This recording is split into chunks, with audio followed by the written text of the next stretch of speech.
Saya akan cerita sedikit tentang tradisi hujjah. Dulu ulama itu kelihatannya sederhana, tapi kalau berargumentasi itu hebat. Tadi Gus Zofur menyebut kitab Mbah Hasyim itu mengharamkan kentong. Beliau masyhur itu punya kitab namanya Al-Jasus an Tahrimin Nakus. Intinya kentong itu haram. Secara dalil ini meyakinkan sekali karena ketika Rasulullah rembukan sama sahabat, kita dengan apa memaklumatkan orang kalau waktu sholat masuk? Ada sahabat yang usul pakai kentong, dzaka lin nasara itu Nasrani. Ya pakai buk itu semacam trompet besar, dzaka lil yahud. Kemudian ada yang usul kalau gitu api ya Rasulullah, dzaka lil majus. Sehingga dari hadis itu Mbah Hasyim berpikir kentong itu haram. Tapi Mbah Fakih Mas Kumambang itu mengkritik Mbah Hasyim dengan ngarang kitab Hazur Ru'us an Tahrimin Nakus. Jadi beliau ngomentari kitab itu sambil geleng-geleng kepala. Kitab kok keliru nganti ngono itu. Jadi cara pikirannya siapa Ki Fakih. Kentong di Indonesia itu kanggo wedhus dicolong gitu. Pos kampling gitu. Kalau ada banjiran ya kentong, ada maling ya kentong. Jadi enggak ada persamaan sama sekali dengan kentong yang milik orang apa? Nasrani. Sehingga di pondok saya itu ada kentong tapi jelek sekali. Karena itu satu-satunya cara supaya beda dengan kentong yang di gereja. Kalau elek kan mirip kentong di pos kampling. Itu ya agak-agak ilmiah sedikit. Dulu ceritanya Gus Zofur itu saya teruskan. Itu singkat cerita, itu kalau yang di kejadian di Termas itu Mbah Dimyati sudah nyuruh semua kentong disembunyikan karena mau ada Mbah Hasyim. Cerita itu mukarrar di Kiai Fakih sama di Kiai Dimyati Termas. Setelah kentong dikumpulkan semua, Mbah Hasyim datang, senang, ngiranya Syekh Dimyati ini sependapat dengan beliau, yaitu sama-sama enggak ada kentong. Tapi setelah itu ada santri yang matur, Mbah Dim pun beres kentong pun kula delikno sedanten. Itu di depan Mbah Hasyim. Jadi GR-nya Mbah Hasyim bahwa Mbah Dim itu sependapat akhirnya hilang. Ternyata ini akal-akalan toh gitu. Karena santrinya matur, Mbah Dim pun beres sedanten kentong beduk sudah disingkirkan. Itu di depan Mbah Hasyim. Saking lugunya santri, nah saking ikhlasnya agak ngerti mahalus syahid ini adalah Mbah Hasyim. Saya mau meneruskan cerita Gus Zofur. Dulu Mbah Mun ngaji di Lirboyo, tapi Kiai Makhrus ngaji sama Kiai Khalil Harun. Kiai Khalil Harun itu adik juga sekaligus muridnya Mbah Umar Harun.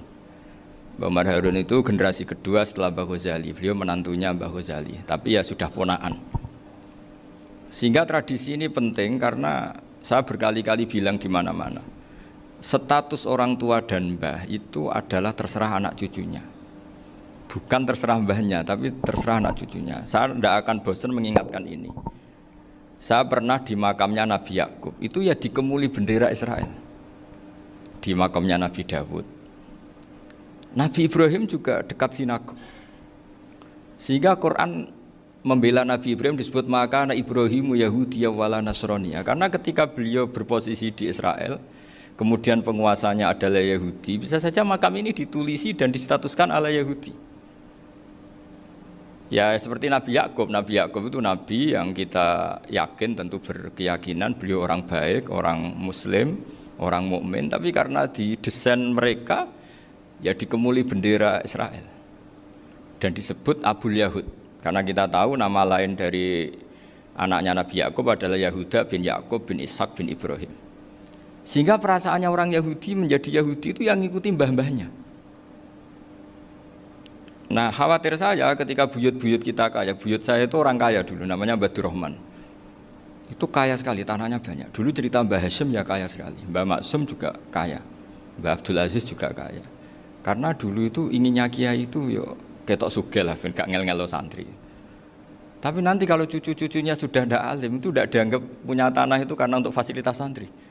Aku tak kedonyan, mbah-mbahku ya kedonyan. Buktinya tanah yombo. Karena dia akan menafsiri sesuai cara berpikir. Makanya sanad keilmuan yang diceritakan Gus Zofur itu harus diulang-ulang.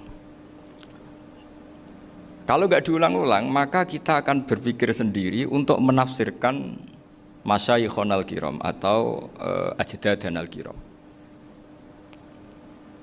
Nah, ini yang bahaya, yang sering Quran mengingatkan. Jadi ada status yang disematkan oleh anak cucu kayak orang Yahuda tadi. Yahuda bin Yakub bin Ishak bin Ibrahim itu menstatuskan mbah-mbahnya yang bernama Ibrahim itu Yahudi. Sampai Quran sendiri yang bela makana Ibrahimu Yahudiyah wala Nasraniyah. Karena secara geografis sekarang Ibrahim di Israel dan otoritas itu juga milik mereka, sehingga mereka bisa masang-masang atribut yang menunjukkan kalau itu Yahudi. Beberapa al-alim al-alamah yang minnah itu sudah wafat dan kadang-kadang dzurriyyahnya itu tidak kita. Kalau sekarang orang bahasakan kubu sebelah. Akhirnya ya nggak boleh dikholi, nggak boleh diziarah. Terus seakan-akan yaqtaduna bi ra'yi, seakan-akan mereka berpendapat dengan pendapat syekh ini, padahal enggak. Nah, sehingga tradisi ketersambungan sanad tadi, baik secara genetik atau secara asbab, itu harus terjaga. Saya beberapa kali banyaklah sering diceritain Mbah Mun. Dulu Mbah Munawir ini cerita ya, Mbah Munawir itu saking senenge kitab, ben santri ini so ngaji kitab. Itu kalau ada alumni Lirboyo, alim disuruh baca muin di sini itu Mbah Munawir ikut. Saking ingin tasjiknya, ingin ngajari santri bahwa ngapal Quran udah hafal tok, tapi yo paham. Dan penggalinya Mbah Munawir itu sampai klimaknya dulu Mbah Zaini itu nate nikah sama Nyai Komariah kalau nggak salah, binti Karim, binti Manap. Punya putra Gus Habib, Gus Toha yang diantara putrinya dinikahi Gus Rosin ini.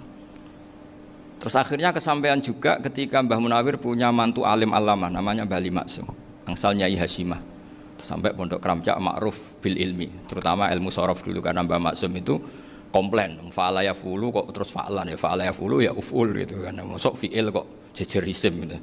Jadi dulu kata Mbah Mun itu ada persaingan ilmu sorof, sorofnya Mbah Maksum Ali Kuaron sama Mbah Ali Maksum Jogja. Jadi wali antok, yang satu Maksum Ali Kuaron, yang satu Ali Maksum. Ya itu dulu saingan ngarang sorof. Nah ini yang menang siapa? Ya terserah dzurriyyahnya. Kalau dzurriyyahnya keren ya menang karena terserah yang kampanye. Saya bayangkan adekan Mbah Zubair tidak punya anak sealim Mbah Mun, mungkin kalau Mbah Zubair juga tidak sewow kalau punya putra Mbah Mun, karena saya berkali-kali bilang kalau dalam syair Arab itu kama takarroma, kadang dilafatkan kama tasyarrofa bi Muhammadin adnanu. Orang berpikir Adnan itu siapa? Itu karena ada Nabi Muhammad SAW. Orang mencari-cari Mbah Mun itu mencari Mbah Zubair karena ada Mbah Mun. Orang mencari Mbah Dahlan karena ada Mbah Zubair. Wong kok alime ngono iku bapake sapa? Wong kok alime ngono iku putune sapa? Tapi kalau kita ini sudah ndak alim, ini orang sudah enggak tertarik nyari-nyari leluhurnya karena dianggap selesai. Jadi yang dengan tanda kutip yang menghabisi mbah-mbahnya itu ya mesti cucunya. Ini mau ngamuk, mau peringatan, tapi ini juga peringatan pada diri saya sendiri. Jadi sehingga dzurriyyah ini penting. Kenapa para nabi mesti donga dzurriyyatan thayyibah? Kenapa selalu berpikir tentang dzurriyyah? Wa ja'alaha kalimatam baqiyatan fi aqibi. Karena dzurriyyah ini yang nanti bisa menstatuskan leluhurnya. Seperti tadi cerita Mas Maftuh, ini tak puji betul, saya hari ini tidak ingin gojlok supaya kewalian saya tidak tergerus oleh kedoliman. Saya pernah diceritain Gus Zofur, juga sering baca buku tentang Mbah Maksum. Dulu Mbah Maksum kalau wasiat kembali ya gitu, kamu harus NU dan harus mempertahankan NU, tapi tidak dengan cara membenci Muhammadiyah. Dulu Mbah Mun juga sering cerita, dulu Mbah Hasyim itu ngaji Syekh Mahfud. Nah, Mbah Ahmad Dahlan dulu namanya Darwis sering ngaji sama Syekh Khotib Minangkabau. Zaman itu Syekh Khotib sudah modern, sudah ikut gerakan Abdu, gerakan Al-Manar. Sehingga bawaannya Mbah Ahmad Dahlan ini agak agresif. Yang Mbah Hasyim karena hanya mulazim di Syekh Mahfud, hanya sesekali ngaji Syekh Khotib, beliau lebih seperti itu. Dan dua beliau ini sama-sama pernah ngaji Mbah Soleh Darat di Semarang, Mbah Hasyim sama Mbah Ahmad Dahlan yang dulu namanya Darwis. Jadi ini masih min minuskatin wahidah mimam bain wahid. Sehingga kita tidak kaget ketika Mbah Ali Maksum mengomentari Muhammadiyah itu masih ahli sunnah wal jamaah. Makanya nanti terakhir saya baca kitabnya Mbah Ali dan sering saya pelajari. Andai kan kita ini sepakat dengan ilmu, ya kita tahulah. Kalau Abu Hanifah itu tidak kunut, Imam Syafi'i kunut, berarti kunut itu mazhabnya Abu Hanifah, bukan mazhabnya Mbah Ahmad Dahlan. Apa tidak kunut itu mazhabnya Abu Hanifah, bukan mazhabnya Mbah Ahmad Dahlan. Kita kunut itu mazhabnya Imam Syafi'i, bukan mazhabnya Mbah Hasyim. Ini semuanya masih dalam bingkai ilmu. Adzan qabla subhi juga riwayatnya jelas. Tidak adzan ya sudah perilaku kita sudah jelas. Dulu Mbah Mun sering didik kita gitu. Saya sering dengar cerita kalau dulu Pak Arif Fakhruddin begitu hormat sama Mbah Ali, apalagi duriahnya Mbah Azhar Basir, karena beliau dulu ngaji di Termas. Dulu itu nggak ada masalah karena semuanya dianalisis pakai ilmu. Tapi sekarang pakai identitas, yang kunut tuh NU, yang nggak kunut Muhammadiyah. Berarti Abu Hanifah itu Muhammadiyah, Imam Syafi'i itu NU. Berarti Imam Syafi'i itu ya anak buahnya Ki Miftahul Ahyar kira-kira gitu karena anak buahnya Pak Said Akil. Kan terus jadi repot. Dulu kita ini pengagum ilmu, bukan pengagum perbedaan. Sehingga di sini yang saya kagum dari sekian ceritanya Mbah Ali Maksum, supaya kitab ini to the point, supaya nggak lama-lama karena waktunya juga. Nanti kalau kemalaman ini kena semprit ini sudah. Ini diantara yang diceritakan Bali itu unik. Imam Syafi'i itu sering tawassul, sering wasilah sama siapa itu?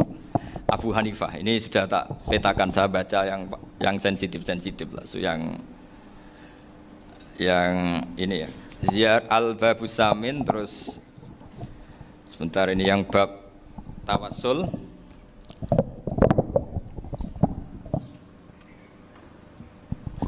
Ini di sini halaman 90, mungkin santri-santri kerap ya bisa ngecek lagi di kitab Hujatul Ahli Sunnah.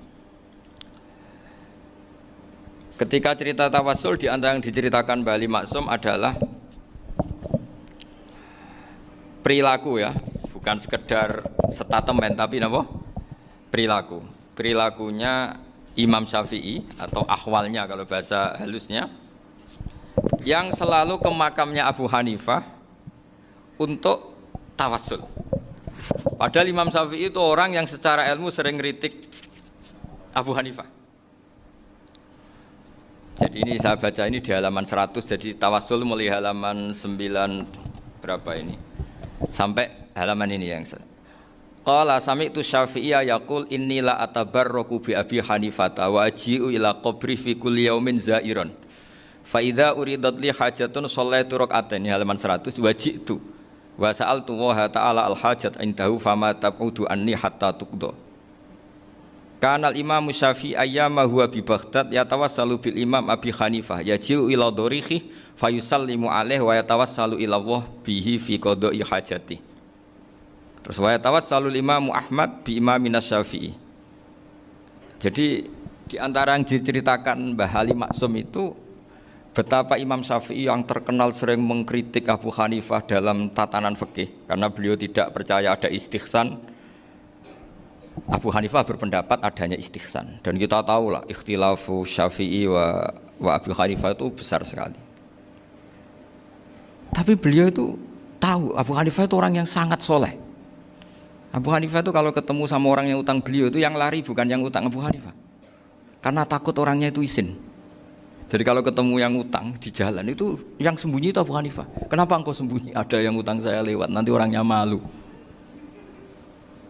Jadi setingkat Robi'ah Adawiyah itu beliau di rumah ada maling itu sembunyi.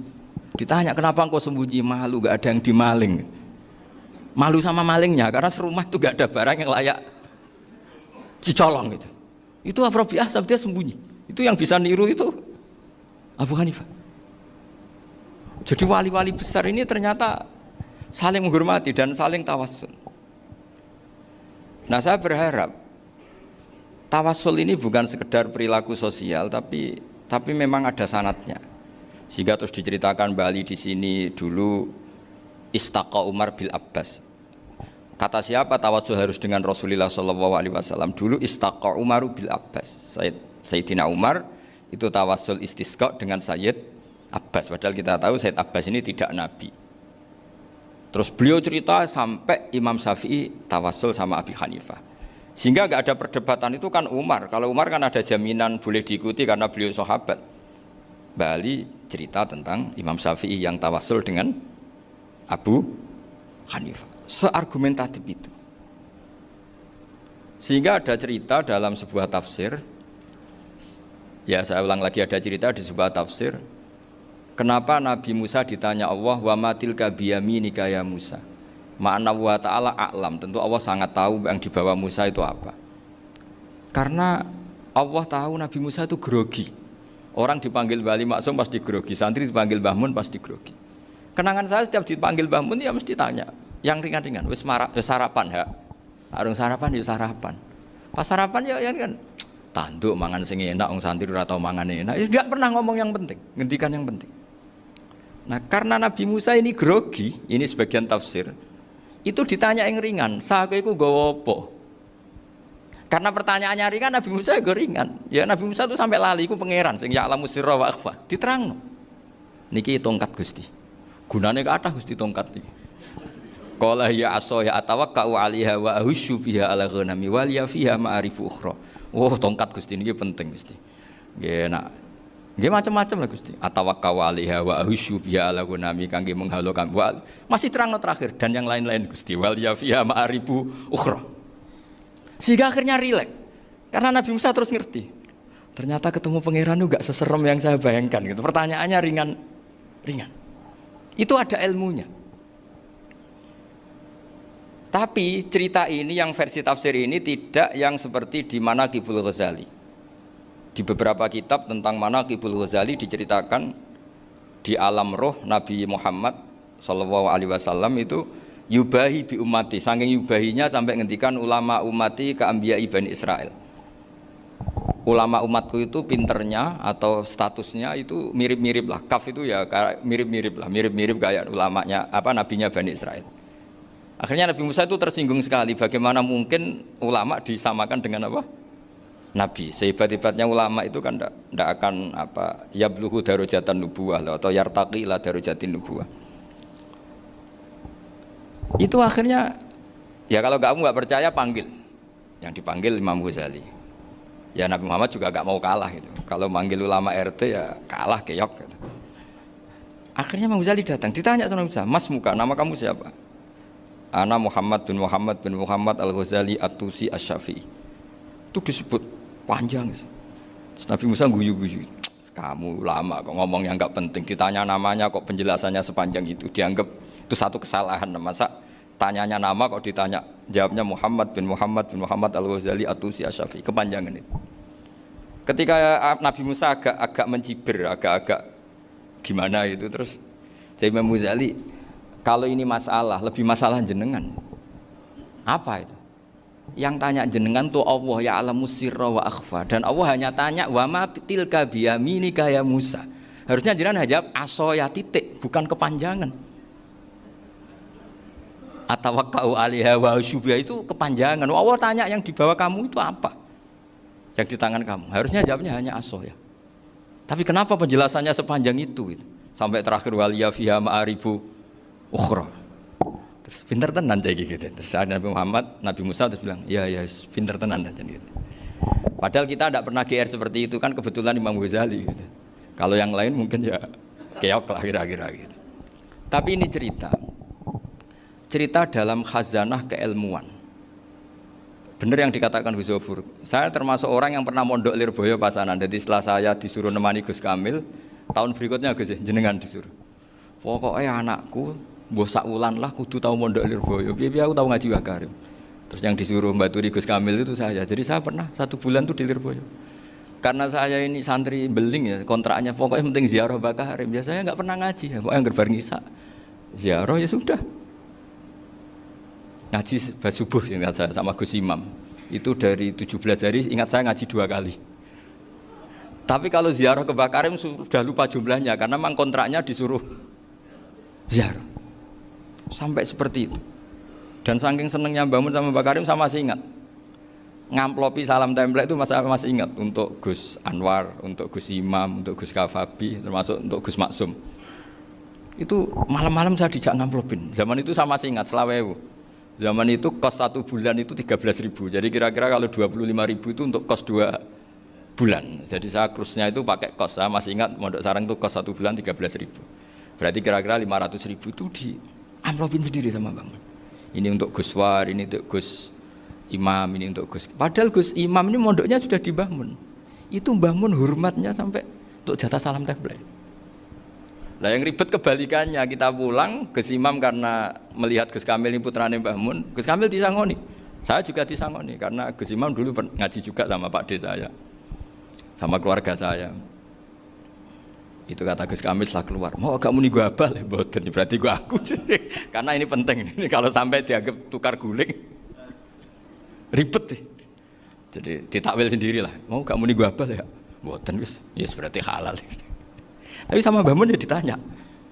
Ditanyanya bukan apa karena untuk meneruskan tradisi bahwa kalau kiai ketemu itu ya saling memberi hadiah, saling itu sudah faqaddimu baina adena juakum apa? Sedekah. Sehingga ketika Kapya ini punya Bali Maksum alim alama, kemudian melahirkan murid-murid yang juga ipar kayak Mbak Warsun bisa ngarang apa Kamus Al Munawwir, Pak Bik juga punya karangan Kamus Al Muasir. Saya itu punya semua. Karena ini adalah buah dari bahwa kita ini tidak kalah sama produk-produk yang di sana. Bahwa produk di kita ini sudah cukup untuk mengantarkan orang menjadi alim alama. Dulu Mbak Zubair ke Mekah ya sudah alim alama. Gus Zufur ke Al-Azhar sudah alim semua. Teman-teman kita ke Mekah itu sudah alim semua. Padahal produk mondoknya ya tadi mau digojlok kiai ini, terus mangkel be keamanan biasanya itu. Biasanya musuh besar pondok itu keamanan. Jadi ya bukan berarti gojlok ibunya Gus Maftuh enggak. Biasanya keamanan itu musuhnya apa? Banyak. Itu tradisi keilmuan itu harus dijaga dengan hujjah dan dengan tadwin, dengan pembukuan. Saya punya sekian cerita ya, misalnya dulu kita mungkin iskal itu janggal. Kenapa sih orang Islam tukaran sama orang Islam itu? Sehingga di antara doa Nabi yang enggak dikabulkan Allah, enggak boleh dikabulkan sama Allah enggak boleh, bukan berarti enggak mustajab. Redaksinya famana aniha, memang enggak boleh. Redaksinya bukan falam yastajib lahu tapi famana aniha. Di Al-Marrah As-Salisa ini Nabi dilarang, yaitu melarang umat Islam itu jangan sampai tukaran sama umat Islam sendiri. Itu kata Allah, ya tidak bisa kata Allah, kalau itu tidak saya kabulkan. Itu dulu guru-guru kita nyontohkan sederhana. Kira-kira kalau saya tukaran wek Gus Zofuru, Mbah Mun luwih ikhlas dibanding ditukari wong liya. Nakno kakak ditabuk adik, wong tua luwih ikhlas dibanding ditabuk tangga. Barokahnya membaca kita lebih mentoleransi. Kalau ada Mbah Hashim dikritik Mbah Fakih Mas Kumambang, kita ikhlas itu. Tidak dikritik guru PAUD, itu kan. Atau dikritik orang-orang yang nggak bisa ngaji. Artinya ternyata keliru kita bilang kiai kok tukaran. Justru bagus kiai tukaran. Dibanding kiai dikritik guru PAUD atau dikritik orang-orang yang nggak bisa baca kitab. Akhirnya barokahnya baca kita menjadi tahu. Dulu Mbah Mun sering cerita, ini masih cerita silsilah ya. Jadi Mbah Ali Maksum tadi kita tahu di antara guru besarnya Mbah Ali Maksum tentu Mbah Mahfud Termas. Beliau adalah adik dari Kiai Mahfud Termas. Mbah Dimyati ini adik Kiai Mahfud Termas. Itu punya saudara namanya Abdur Razak, juga punya saudara namanya Dahlan. Itu yang membawa Thariqah Syadziliyah di Solo Raya, yang sekarang alhamdulillah diteruskan Gus Wafi. Dulu di antara pesannya Mbah Mun ke saya, hak Wafi kandani kon ziarah ning Mbah Dimyati. Mergo Thariqah Syadziliyah dulu itu yang bawa keluarganya Mbah Dimyati. Jadi semuanya ini masih dzurriyyatan ba'duha min ba'd. Nah pesan saya karena tadi Mbah Munawwir yang termasuk orang pertama yang bawa Quran, bawa qiraah sab'ah. Kenapa saya bilang termasuk? Karena kalau bilang paling pertama ini nanti butuh data. Dan itu agak kerepotan. Nah, tapi yang jelas mimman istahara lah. Mimman istahara yang membawa sab'ah ke sini itu adalah Mbah Munawwir. Terus beliau ngajarkan diantaranya ke Mbak Arwani, pakai kitab Satibi, pakai kitab Nazmus Satibi. Terus Nazmus Satibi itu diteruskan oleh Mbak Arwani, ditulis. Yang nulis dulu Mbak Dola Salam, bapak saya itu murid Mbak Dola. Dulu Mbak Dola sebelum ke Mbak Arwani ngaji sama Ki Said di Sampang. Bapak saya sebelum ngaji di Mbak Dola sudah hafal Quran lewat buyut saya sendiri namanya Ki Zubaidi. Yang Ki Zubaidi akhirnya jadi menantunya Mbak Ahmad Syuaib.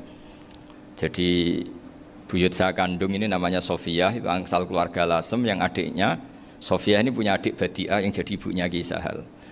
Terus Ki Sahal punya Mbak Yu namanya Muzayanah, punya di garwa Ki Mansur punya anak Gus Qayyum. Jadi dulu ibu saya, ibunya Gus Sofur, ibunya Pak Maftuh itu semuanya di Lasem. Karena saya dari keluarga Gen ya Lasem, dari keluarga sanad guru ya Lasem. Tapi Lasem Bahdawi itu dulu ngajinya di Mbah Umar Harun di Sarang. Mbah Umar Harun ini menangi Sayyid Ahmad Zaini Dahlan. Sayyid Zaini Ahmad Zaini Dahlan ini punya cucu keempat yang hidup di Sedan, terus makamnya di Lasem, namanya Habib Haidar, itu yang nulis biografinya Mbah Maksum. Mbah Maksum bukan Bali, biografinya Mbah Maksum. Itu ditulis oleh Habib Haidar, namanya Haidar bin Hasan bin Sodaqoh bin Ahmad Zaini Tahlan. Nah, Habib Haidar ini menantunya Sayyid Hamzah Sato. Hamzah Sato itu Hamzah bin Abdullah bin Umar, itu kakaknya Sayyid Abi Bakar Sato, Sohibul I'anah. Nah, Sayyid Umar ini yang dulu ngajari mbahnya Mbah Mun namanya Ahmad bin Su'aib. Nah, di antara ajarannya adalah baca kitab-kitab kecil yang bisa dihafal. Dibawalah ke sarang jadi metode muhafadzah.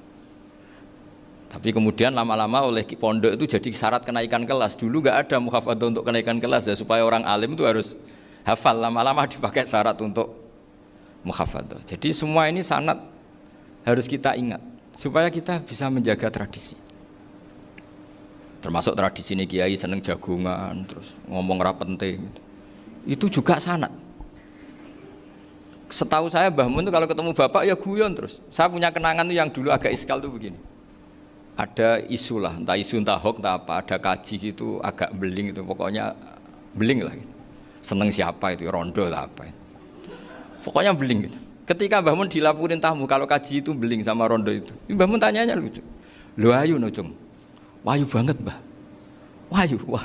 Itu bapak juga bakas ayu nih. Dulu saya sekali ini kiai kok bakas wong ayu, bakas bodine barang lah kira-kira gitu. Tapi setelah saya tambah alim, tambah ngerti itu, kata bapak gini, ya abek bakas ayu hak timbang iya no malah qadzaf. Ternyata seni. Sekali Mbah Mun atau bapak bilang, "Kaji kok zina, kaji." Maka larinya ke qadzaf. Maka menghindari bahasa menuduh, ngomong yang enggak penting. Loh ayu no. Jadi kiai dulu tuh orang sok suci tapi menghindari hal-hal yang jadi punya seni untuk ngelola kehidupan. Orang bermalam-malam jagungan sama teman asik itu kan perlawanan terhadap nafsu kita, syahwat kita untuk mungkin nikmati dugem di bar atau di tempat-tempat maksiat. Itu setan di Indonesia tuh kakuati sama Kiai Jawa. Orang supaya tidak tertarik maksiat itu Kiai Jawa cukup ketemu kancane masak terong guyon, gejol-gejolokan zaman mondok, sewengi lulus sangka maksiat. Bar wis tutup. Perlawanannya sederhana, nggak pakai tahajud, nggak pakai wiridan, karena Kiai Jawa juga koyoke rapati potongan ahli ibadah gitu, jagungan gitu. Jadi setahu saya itu pernah lihat Bali itu sekali ketika beliau ngisi ceramah di Mbah Hamid Bedowi, sama masih kecil diajak bapak. Dulu kalau bapak ngelihat Bali sama Mbah Hamid itu mesti nangis, karena dua orang alim bertemu. Yang akhirnya ya bisanan itu Mbah Hamid punya anak Gus Nasih, di sini ada Mbah Nafisa, terus jadi Mbak Salih Hindun itu. Jadi dulu tuh ya guyon terus ketika ketemu. Itu yang sering bodoni Mbah Hamid itu ya Ki Bisri. Ki Bisri itu kalau datang ke Ki Hamid Pasuruan, nak wali tenan aku teko ditatakno mangan. Jadi ukurannya ya. Ternyata sampai sana dikei mangan tenan. Masih belum mengakui, kan nak wali tenan aku iki kiai rung di mobil, dongakno aku di mobil. Sudah kalah satu seri itu masih gak terima. Lalu itu Mbah Hamid akhirnya berdoa, ayo monggo, mungkin-mungkin Ki Bisri gak ada mobil. Itu setelah didoain masih tanya, mereknya apa merek? Jadi itu Mbah Hamid jawab, ya paling Holden itu, paling Holden. Itu nyari mobil itu ya adalah dapatnya Holden. Suatu saat Mbah Bisri diundang Mbah Hamid gak dikasih bisaroh, karena utangnya sudah banyak Mbah Hamid, Mbah Bisri ini utang doa tadi. Itu ya gak dikasih besar ya gak mau kesang apa-apa kelambimu kayak aku. Didol sama muhibbinya Mbah Hamid. Itu harganya melebihi jatah bisaroh. Ketemu Mbah Hamid. Kang, susu Kang, mergo. Jadi dulu itu rileks, makanya ini yang diceritakan ke Zofur. Sebetulnya kalau kiai-kiai itu bersanad itu ya rileks, hidupnya itu rileks. Karena rileks ini perlawanan terhadap kemungkaran. Saya dulu musyawarah sering sama Gus Zofur usul fikih. Itu jelas di antara yang ditulis Lubil Usul itu. Ya kita tahu tadi misalnya sanad usul fikih, Mbah Ber itu sangat al-usuli Kiai Zubair Dahlan, abahnya Mbah Mun. Punya murid di antaranya Kiai Sahal. Kiai Sahal punya karangan Thariqatul Husul fi Syarhi Lubil Usul. Itu Thariqatul Husul itu beliau ngendikan dalam mukaddimah bahwa saya bisa mensarah ini berdasar ngaji maknani sama Mbah Zubair. Terus beliau mengutip sarah itu dari kitab Nailul Ma'mul. Beliau ngendikan binus khotin khotiyah ghairi matbu'ah. Dan itu ditemukan di Kiai Mansur di Lasem, karena Kiai Mansur iparnya Mbah Sahal. Mansur bin Khalil ini diantara katibnya Syekh mahfud. Jadi semuanya ini sambung. Mbah Ber saking ahli usul fikihnya, kalau ngajar usul fikih itu kalau guyon takriran saya ini lebih memahamkan ketimbang Sarah. Ya sudah, terus Mbah Zubair Kiai Fakih, terus Syekh Mahfud. Di sini Syekh Mahfud termasuk orang yang dekat Mbah Munawir sampai putrane Mbah Mahfud namanya Gus Muhammad dibawa Mbah Munawir, kemudian mondok di Termas diantaranya, terus dinikah jadi menantunya kalau nggak salah Haji Taslim di Betengan, kemudian sekarang juriannya Mbah Mahfud di Betengan. Ini nggak boleh hilang secara seperti itu. Diantara di usul fikih diterangkan ketika diantara 5 hukum itu ada yang bernama mubah. Mubah itu boleh dilakukan, boleh ditinggalkan, dan kalau dilakukan ya tidak berpahala, tidak disiksa. Itu ada ulama yang protes. Protes nggak bisa seperti itu. Itsma min mubahin ila wa tahaqqaqu bihi tarku haramimma. Fa'il zamu minas sukun tarkul qatli wa minas sukut tarkul qadaf. Tidak bisa, mubah itu tidak ada. Kalau kiai jagongan semalaman, itu Allah ngitungnya itu hada taroka dugem, wahada taroka delok dangdut, wahada taroka kada wakada. Oh, itu luar biasa. Dan kita ngikuti yang seperti itu saja. Gak usah tahajud, gak usah witir telulas, kaya ora kuat timbang gremeng. Sewengi jagongan, setan ngenteni kita tergoda maksiat, ternyata maksiatnya sampai tutup, kiainya masih apa? Jagongan. Jadi jagongan saja ada ilmunya bahwa itu perlawanan terhadap tarkul ma'asi. Sehingga bagaimana Anda katakan mubah ini mubah, toh gunanya adalah tarkul haram. Meskipun efek mubah juga bisa tarkul wajib, wae bojo blonjo turu. Kan wae ngrumat ibuke turu. Itu halal wajib. Jadi mubah itu resikonya ya bisa tarkul wajib, bisa tarkul haram. Sehingga kalau sanad ini terjaga secara baik, secara kultur, saya sering juga saguan sama Gus Yofur itu mesti tak niati gitu. Jagungan wong alim iku ibadah dan menikmati ibadah adalah dabul auliya wa dabul ulama. Kata Imam Ghazali, pada akhirnya waqud buhadatin al istilzat bil mubahat. Kata Imam Ghazali, pada akhirnya qutbu hadatin, madaru hadatin, pokok dari agama ini adalah melawan kemaksiatan dengan kita menikmati al-istidzat bimubah. Kita menikmati sesuatu yang dibolehkan Allah Subhanahu wa taala. Dan seperti ini itu bisa qasmu dhuhri syaitan, bisa menghancurkan punggungnya setan. Karena kalau melawan setan dengan ibadah ini kadang kita capek selain isra potongan. Tapi nak kangkang ning komplek H gitu jagungan mbek kancane, ngenang melarate, mbok ngenang ora sekolah, ra munggah kenangan. Sing ra munggah diarani istiqomah. Gitu kan. Diarani tulus zaman, kok sing munggah dianggap kesusu. Saya ini punya pondok Quran, kalau ada yang hafal 3 tahun mesti digojol kancane. Gak apik kesusu itu. Kesusu itu mesti tidak barokah karena tergesa-gesa apa? Hatam. Sehingga yang enggak hatam-hatam itu kayak partai mayoritas. Ini yang partai tulis zaman katanya. Ahli sobri katanya. Akhirnya di pondok gara-gara itu mau guyon, tapi enggak ada stigmasi yang saya enggak naik. Di Pondok Sarang itu saya punya temen itu banyak yang sekelas dengan saya, sekelas sama Gus Kamil, akhirnya sekelas dengan Gus Sofur. Padahal saya ini kakak kelas. Saya temannya, Gus Kamil temannya Gus Sofur. Ini anak ini nggak pernah naik, itu nggak dinyek, nggak dicibir di pondok. Karena guyonan tadi, guyonan bahwa ini bagian dari bentuk apa? Istiqomah. Nanti yang goblok juga tenang. Karena kiainya cerita, kadang santri goblok ya barokah. Di sini pondok akeh santri ora tau sinau ning omah dadi kiai gede. Selalu kiainya tuh cerita seperti itu. Akhirnya sing goblok ya bangga dengan kegoblokannya.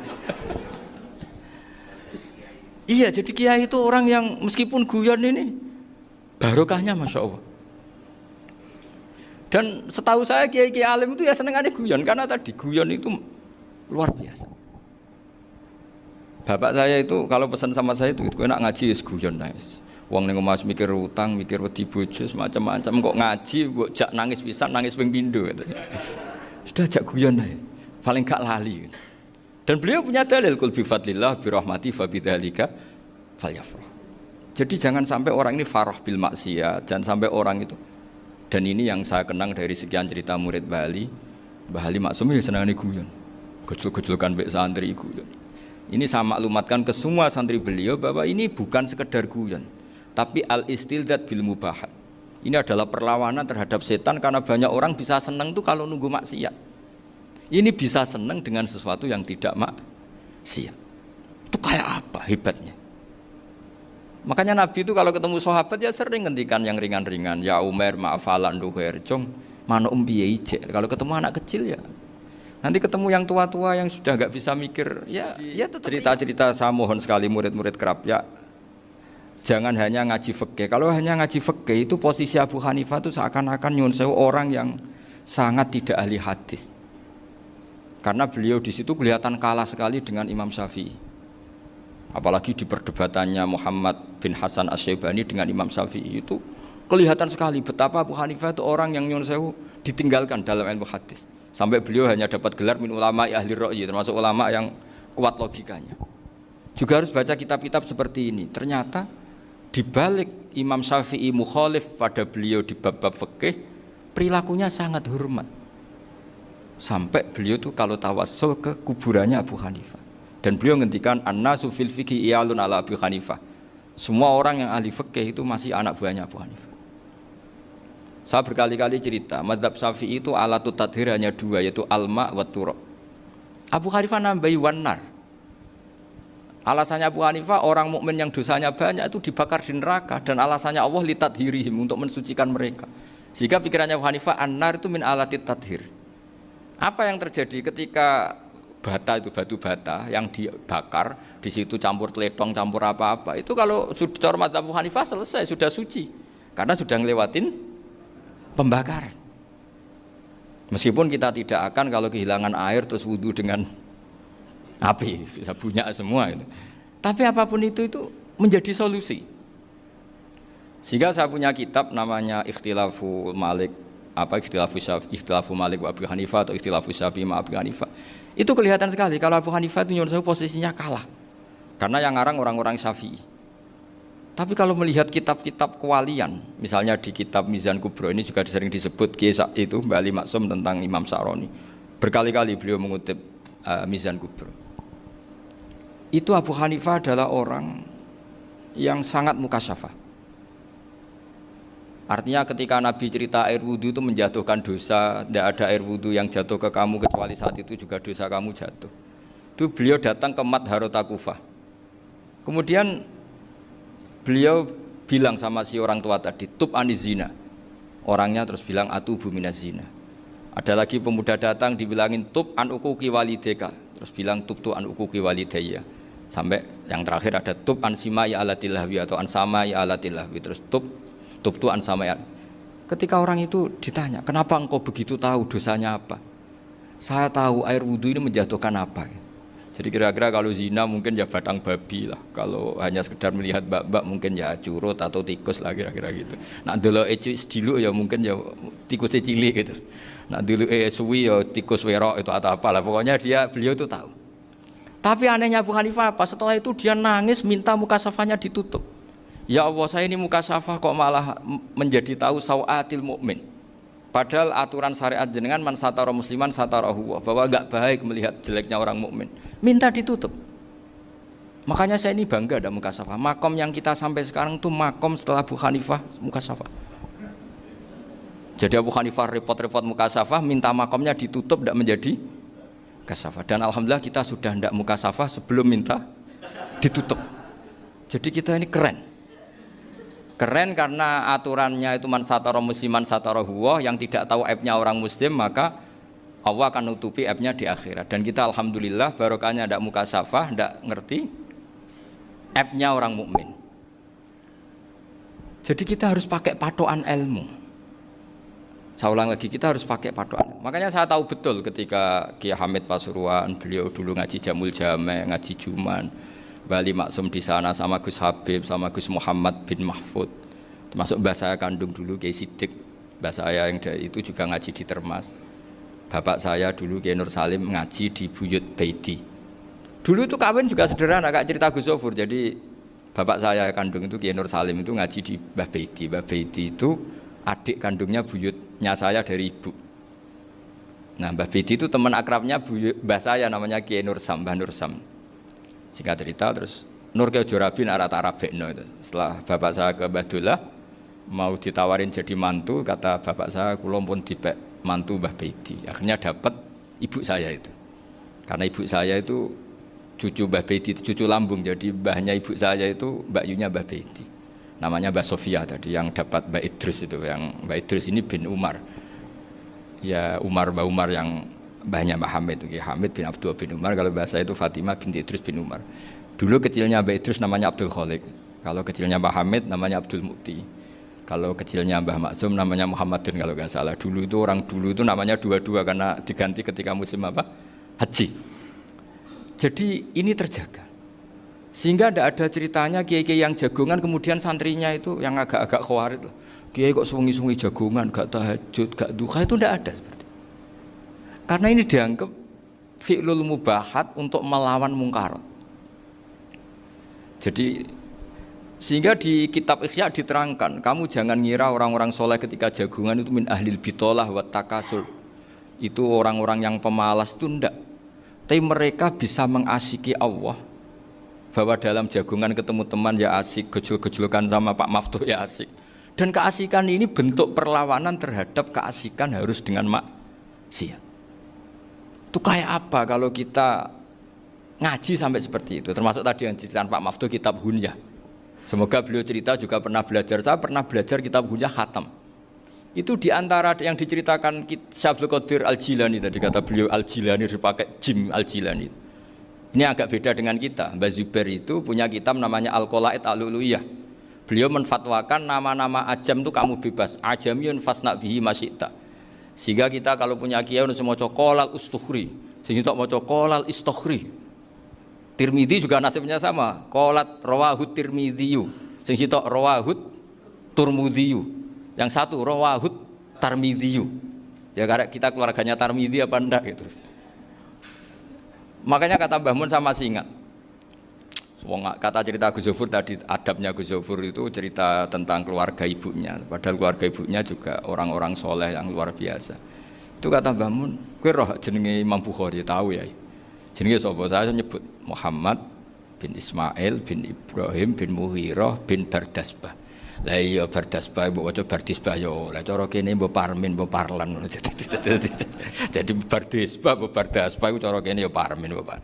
Iku rak Mbah Fadl Senori dadi kabeh diwaca Arab. Jenenge Mbah Umar Harun. Dhisik ya wong Sarang, Mbah Harun mbok Kirun ya ora roh, wong dhisik ya wong kuno.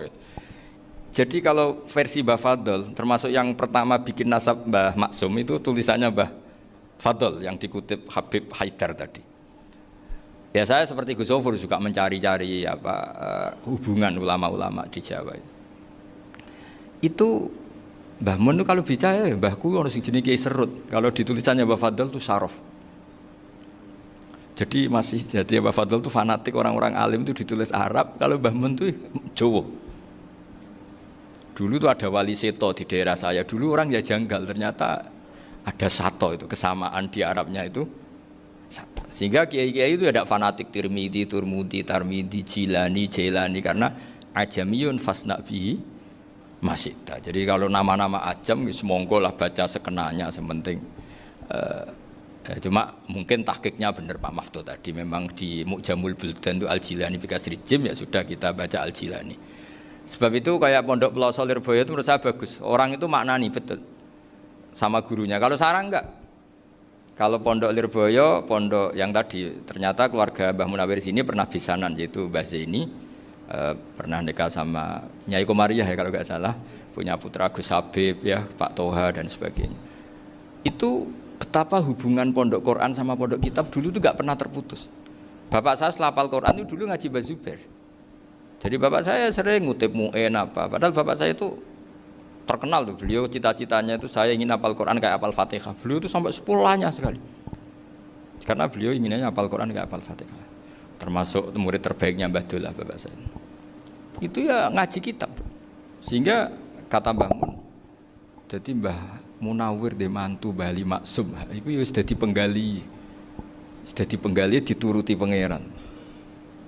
Lahirlah seorang Bali Maksum yang membawa. Jadi dulu itu ya Gus Muhammad yang ngaji di Termas, nanti Mbak Arwani sebelum ngaji di sini ngaji di Tebu Ireng.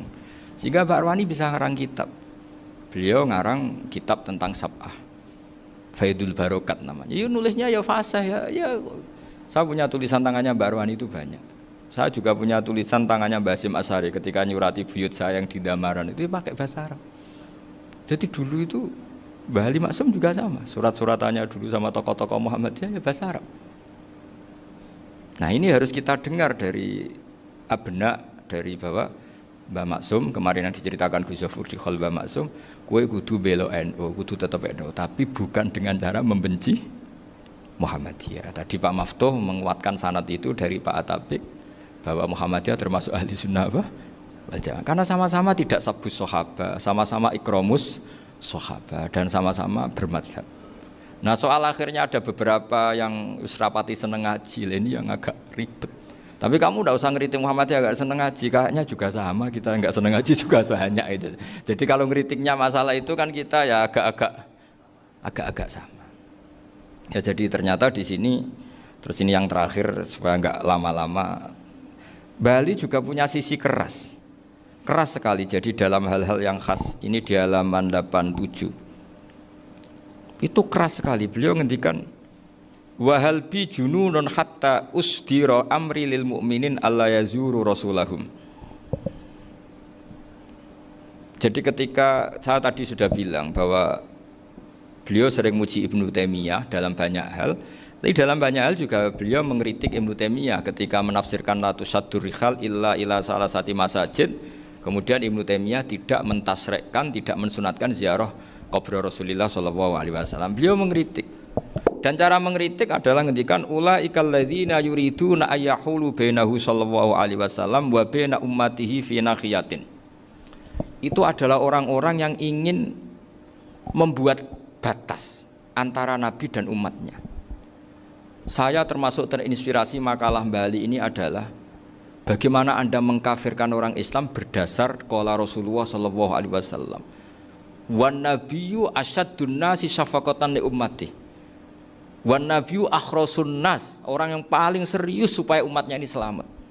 Kemudian Anda dengan hadisnya Nabi mentafrik bainahu wa baina ummati berdasar dawuh Kanjeng Nabi.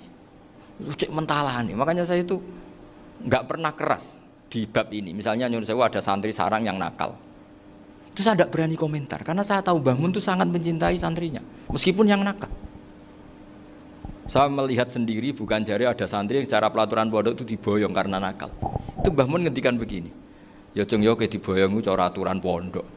Nah aturannya pangeran ngger kowe tobat dadi wong apik ya dadi wong saleh. Ya kowe kudu tetep sering rene, tetep santri kudu donya akhirat. Soal pondok ya ben ana aturan, ben menjen kowe nakal nemen ya diboyong, tapi kowe tetep wong apik. Jadi karena kita tidak mungkin mentafrik bainahu wa baina talamidhi. Kita tidak mungkin mentafrik baina nabi wa baina ummati karena nabi adalah apa? Asyaddun nasi syafaqatan li ummati. Sampai saking sayangnya nabi itu ngendikan syafaati li ahlil kabair min ummati. Lho koyo apa baiknya nabi? Ora melok nakal, ora melok maksiat, tapi melok nanggung swargane.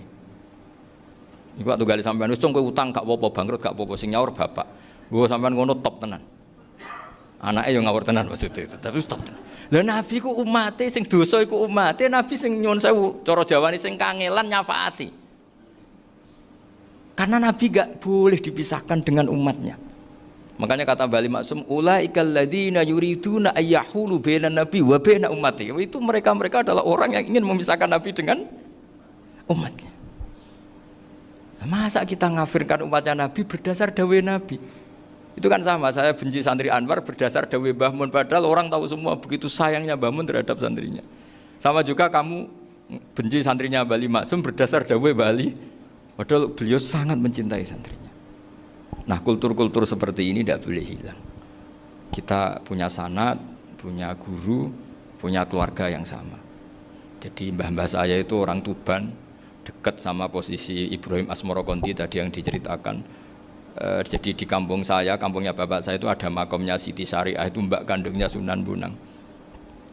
Dan bapak dulu sering ngajarin ziarah saya ke Mbak Asy'ari. Mbak Asy'ari itu bin Jumadil Kubro, berarti Mbak Asy'ari itu saudaranya Mbak Ibrahim Asmorokonti, gurunya Sunan Bonang. Jadi Sunan Bonang ke Tuban tuh karena disuruh ngaji sama Mbak Asy'ari, Mudin Asy'ari itu yang di Bejagung itu. Jadi ini semua sanatnya itu jelas, aturannya jelas. Kan Sunan Bonang bin Ampel bin Ibrahim Asmorokonti bin Jumadil Kubro lah, yang Mbak Asy'ari ini adiknya Ibrahim Asmorokonti, makamnya di Bejagung di Tuban. Dulu Sunan Bonang sebelum ngaji kemana-mana ngaji di Bejagung itu di Mbak Asari itu. Terus kemudian Sunan Bonang hidup di Lasem, di Pasujudan di Lasem. Makanya Lasem banyak orang alim karena ya dulu Sunan Bonang itu di antara aktivitasnya itu di Pasujudan di Lasem itu.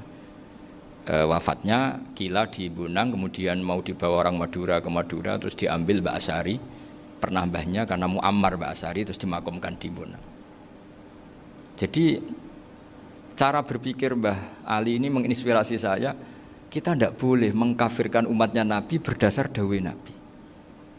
Karena apa? Itu yang tidak diinginkan Nabi. Nabi itu inginnya yang di luar itu masuk, bukan yang sudah di dalam dikeluarkan. Itu kata beliau, ulaikal ladzina yuriduna ayyahulu bainan nabi wa baina ummati. Orang-orang yang tidak mentasrek ziarah pada Nabi adalah orang-orang yang ingin memisahkan Nabi dengan. Dan begitu kias berikutnya, orang-orang yang sidik-sidik muni ini kafir, ini sudah enggak benar, ini la yurja khairuhu, itu orang-orang yang memisahkan. Dan lucunya berdasar dawai Nabi. Makanya semua kalau sampai ngaji Mizan Kubro, ini kitab yang sering dikutip Bali Maksum, ketika Nabi ngintikan laisa minna man ghasyana, laisa minna man latomal hudud wa syaqqal juyub bada'a bid'awal jahiliyah, laisa minna min tilkal khoslah. Semua ulama mentafsiri laisa minna fi tilkal khoslah, bahwa dalam hal itu Islam tidak bertanggung jawab. Masa menipu berdasar dibolehkan Islam, kan tidak mungkin. Semua perilaku yang salah disebut Nabi laisa minna fi tilkal khoslah, bukan laisa minna fayakunu huwa kafirun. Tidak ada satu ulama yang mengatakan laisa minna berarti orang ini kalau menipu sudah kafir. Ketika dosa ya sak dunya kafir kabeh. Siapa enggak pernah menipu? Sekedar pernah. Siapa enggak sering menipu bahkan? Hobi kadang ya rezekinya dari nipu. Lah itu kalau betul maknanya laisa minna terus kafir, semua orang di dunia kafir. Karena siapa sih yang selain Nabi yang enggak, selain Nabi kan enggak mungkin apa? Maksum. Belum lagi menurut teori usul fikih ada nipu yang wajib. Ya kan, misalnya kita orang baik ketemu orang dolim yang memburu perempuan mau diperkosa terus bersembunyi yang kita tahu. Kita wajib nipu apa wajib jujur? Ketika orang dolim tanya, perempuan tadi kemana? Wajib nipu apa wajib jujur? Wajib nipu, karena kalau kita jujur berarti memberi peluang orang dolim menemukan buruannya. Jadi betapa alimnya. Dan ketika kitab Mizan Sa'roni dipakai Bali, dipakai Mbah Mun, saya pernah ngaji Mbah Mun, terus kita tahu maknanya laisa minna fi tilkal khoslah. Sehingga kita tidak mengatakan laisa minna dengan terjemahan letterlek tidak termasuk umatku. Kita tidak akan menambahi fatafrek fayakunu kafiran, tidak akan selamanya. Karena maknanya laisa minna fi tilkal khoslah. Kenapa kita selalu begitu? Karena enggak mungkin kita memisahkan umatnya Nabi dengan Kanjeng Nabi berdasar dawuh Kanjeng Nabi. Karena Nabi adalah berstatus bil mukminina raufur rahim. Ya terus ini mohon maaf sekali ini yang saya bisa